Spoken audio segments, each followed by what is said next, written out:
Ladies and gentlemen, Crazy Minute Gaming here. Now, I know I've been gone for like a week or two. I haven't counted. I needed to prioritize some things because streaming was kind of taking up some of my time for those priorities, but that's besides the point right now. I'm back. I'm going to try. I'm going to try to actually stream for an hour every day. Now, I am going to start a stream, like a Dead by Daylight stream, after I'm done with this video, but basically, I'm going to be doing more videos on WWE 2K19. It's a game that I really enjoy, and I have like well over 100 hours on this game. Well over 100 hours. So, although I do play this game a lot, I don't really video or really take video of any of my gameplay that I do. And I'm probably not going to. I'm probably going to use WWE 2K19 for like WWE lists or something like that. I might start a universe mode just for YouTube. Maybe. I don't know how I would set it up. Like that's a thing that I have been thinking about, but the one thing that keeps getting stuck in my head when I think about it is how I would actually set it up. So, if you do want to see things like that, I'm just going to cancel this update because it's taking too long. But if you do want to see more of that type of stuff, like the video and subscribe. I'm not saying you have to, but it would kind of help. But anyway, let's get into this. Elimination Chamber 2019 predictions. WWE pay-per-view predictions. Also, uh, if you guys don't know, All Elite Wrestling, I'm guessing most of my fans aren't actually wrestling fans. And if you're trying to get in to wrestling, like be a fan of wrestling, you've got to know about WWE, New Japan Pro Wrestling, and All Elite Wrestling. So, when I find out when the pay-per-views for All Elite Wrestling start, and maybe even New Japan Pro Wrestling, like their big shows, when I find out All Elite Wrestling's schedule or whatever, then I will start to do predictions on them. But for now, I'm just going to do NXT, NXT UK, WWE in general. So, be ready for that. I'm going to try to do more of that. Now, let's just get started into this. WWE Elimination Chamber predictions. I do know predictions, you may take it as like I'm trying to predict the winners of each match, which I'm going to, because that's what predictions are. But I'm going to be predicting the order of the matches, like what the first one is, what the second one is, what the main event is. Now, the first match, I think it's going to be Akira Tozawa versus Buddy Murphy for the WWE Cruiserweight Championship. And it's going to be on the pre-show. It has to be on the pre-show. I think I would want it to be on the main card, but it has to be on the pre-show. Like, they need to have a pre-show. They don't need to, but they think they do. Uh, they're going to be on the pre-show because they're not a Raw or SmackDown live act. So, I want them to be on the main card, but they're not going to be. Now, Akira Tozawa, a great wrestler, he's not going to win. Buddy Murphy going in as the Cruiserweight champion, and he will come out with the Cruiserweight Championship. So, Buddy Murphy for the first one, and I'm predicting it's going to be the first match. Now, the second match for the inaugural Women's Tag Team Championship. I have been waiting for a Women's Tag Team Championship forever. Since I got into wrestling, I seen that the women were misused. Personally, I still think they still are, but I always thought, well, there are women on the roster that aren't used. I would personally love for all of them to be used, but with the introduction of the Women's Tag Team Championships, there's more it's more likely for the women to be used, which is great because I love women's wrestling, not as much as men's wrestling for WWE at least, personally because there's more things that could happen with the men because there's more men on the roster and the WWE doesn't really know how to use the women. Basically right now the women, their main most of their storylines anyway, most of their storylines are with like, oh, you're my best friend, and then the best friend turns their back on them. That happens with men sometimes, but not all the time. The women's, that's basically everything. But well, I'm gonna actually get into predicting the match, okay? Uh, so it's the Boston Hug Connection versus Tamina and Nia Jax versus the Riot Squad versus the Iconics versus Absolution. They're not actually called Absolution. They used to be called that, but Mandy Rose and Sonya Deville versus, let me check real quick. Versus Naomi and Carmella. Now, I could only place 8 women in this in this picture. There's actually 12 women in the match. But this game doesn't really want me to put more than 8 women or eight people at least. Uh, so eh, you can't see 4 of the women. That's all right. You still know what the match is. I just said it. If you don't know what it is, rewind like a minute or two, something like that. I don't even know anymore. But the Boston Hug Connection are going to win. That's Bayley and Sasha Banks. If they don't win, it's going to be Tamina and Nia Jax. The only reason I would pick Tamina and Nia Jax over a great act like the Iconics of Billie Kay and Peyton Royce is because they're the only monster heel tag team for the women's division. The women's division, tag team division, whatever you want to call it, it's not really like strong. Now, Tamina and Nia Jax, they're the only monster tag team in the women's division, and they're on Raw. There's no monster tag team for the women's division on SmackDown. So basically, Tamina and Nia Jax have to play this role on every brand. Well, I'm not going to say NXT, NXT UK, or whatever, because personally, I don't think they're actually going to put the tag team championships on NXT UK or like 205 Live. There's not even women on 205 Live. But anyway, Tamina and Nia Jax, they are. If they do win, it would be alright. I personally want Bayley and Sasha Banks to win because they've earned it. Tamina has been in the company for 14 years and she still hasn't made an impact on the WWE.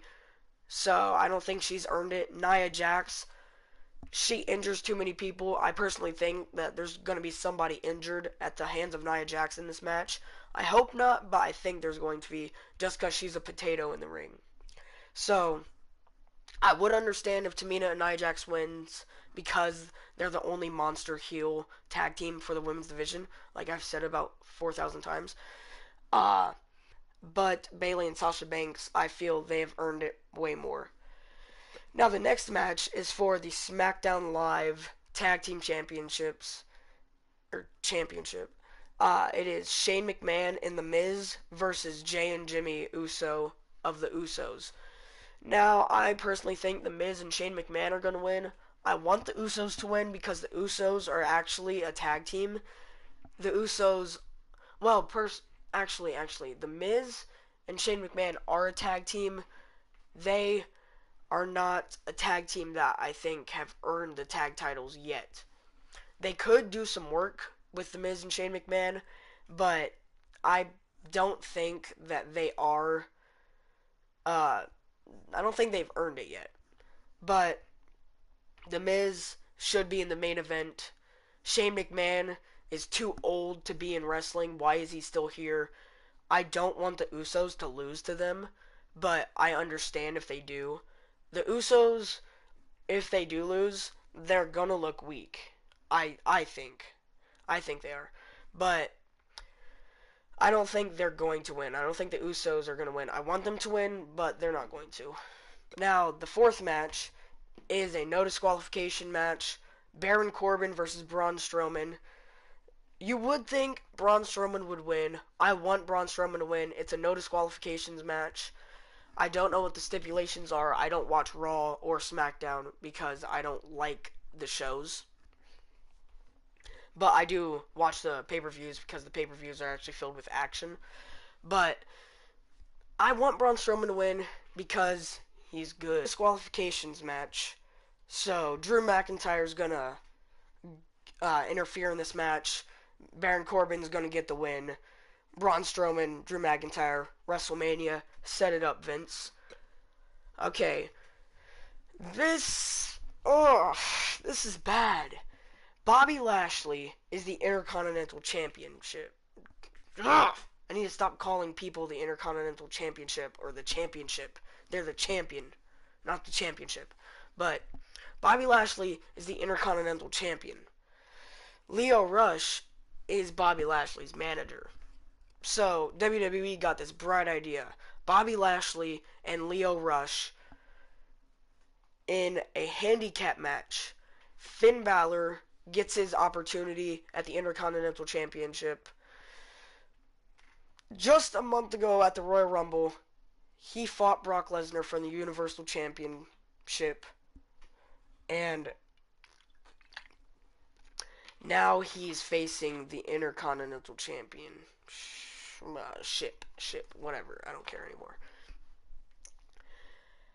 I think Balor should be the Universal Champion. He should be the World Champion. He shouldn't be a mid-card champion. He needs to be a World Champion. Bobby Lashley, Lio Rush, they're going to win. Or Bobby Lashley's going to keep his title. I want Finn Balor to win. If they're actually pushing Finn Balor like they said they were at the beginning of 2019, they would have Balor win. But Bobby Lashley is Bobby Lashley. And Lio Rush is a backup for Lashley, so I think Lashley's going to win. I don't want him to, but he's going to. That's the fifth match. Hopefully I'm right on these. I mean, it wouldn't really matter if I am, but I want to be right on like the order or whatever. So, the sixth match, Ronda Rousey facing Ruby Riott for the Raw Women's Champion. Why the hell would Ruby Riott win? Why would you ever think Ruby Riott would win? She's a great athlete, but it's Ronda Rousey. Ronda Rousey's winning. Why? I'm not even going to talk about it. The main event, the Elimination Chamber match for the WWE Championship. The customized WWE Championship by Daniel Bryan. Now, here are the participants. Samoa Joe, Randy Orton, Jeff Hardy, AJ Styles, Kofi Kingston, and the champion Daniel Bryan.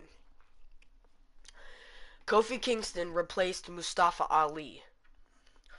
Kofi Kingston has worked in the WWE for over, I like to say over 10 years. I don't exactly know how long. I do know he's worked over 10 years. Like, I think he debuted 2006, 2007, something like that. So, like, 12, 13 years. I don't know. But I personally think Kofi Kingston should have been a world champion a long time ago. But this is not his moment. Daniel Bryan is going to win. Now, this is how I actually think it's going to go. Samoa Joe destroys Jeff Hardy. I love Jeff Hardy. Jeff Hardy's been my favorite wrestler. When he left WWE, I cried. No, I'm kidding. No, I didn't cry, but I was saddened. But he's old now. He's like 41, I think. I mean, I would love for him to be the WWE champion, but I personally don't think he would be the champion because he is so old. He's not like 50 like Triple H is, but still. But I don't think it's his moment either. Randy Orton, same deal. He's too old. Randy Orton is a great athlete. I loved his his character when he first started, the Legend Killer. Now he's the talent barrier. No, he's not. But he is still like a Legend Killer. He still has that Legend Killer persona, but he goes after everybody instead of just legends. I love Randy Orton when he was younger. I don't like him now, but it's not his moment either. AJ Styles, I am sick of tired of AJ Styles versus Daniel Bryan. Two of the greatest athletes in the world, and WWE managed to screw up their rivalry for me. I do not like seeing them in matches anymore. The Royal Rumble match, I watched the whole entire Royal Rumble pay-per-view except for the pre-show. And I'm actually going to go watch the pre-show probably after this video. But AJ Styles and Daniel Bryan fought each other for the WWE Championship at the Royal Rumble. It was the most boring match on the card. I loved everything about the match, or not the match, the card, except for that match. So, if AJ Styles and Daniel Bryan are the last two men in the chamber match, I want it to be quick. I don't want it to be like a 5-minute, 10-minute exchange of blows or finishing maneuvers or whatever. Samoa Joe. I love Samoa Joe. He's not winning though. Here's how I actually think the match is gonna go. AJ Styles is probably gonna be number one. Probably Randy Orton at number two. Then probably Bryan might be 6. I don't know. Samoa Joe is probably 3. Kofi's 4. And then whatever else. I can't even remember. Jeff Hardy's number 5. Who cares? But it's probably going to be Joe destroying Hardy. Hardy's eliminated. Then Joe destroying Kofi. Kofi's eliminated. Randy Orton hits an RKO out of nowhere on Joe. Joe's out. Then, Randy Orton eliminates AJ Styles, or AJ Styles eliminates Randy Orton.